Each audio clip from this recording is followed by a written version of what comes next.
that summer squash. The boy's acting really weird. I did everything that TV show told me to, and he's still not happy.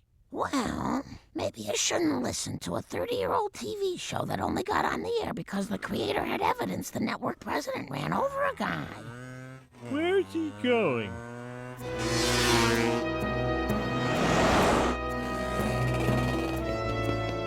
Why on earth would a child go to the zoo?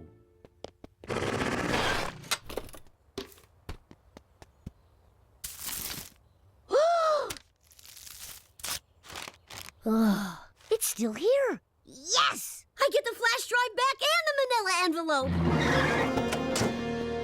Aha! Typical American treachery. I can't believe a boy who would betray his country would betray a different country.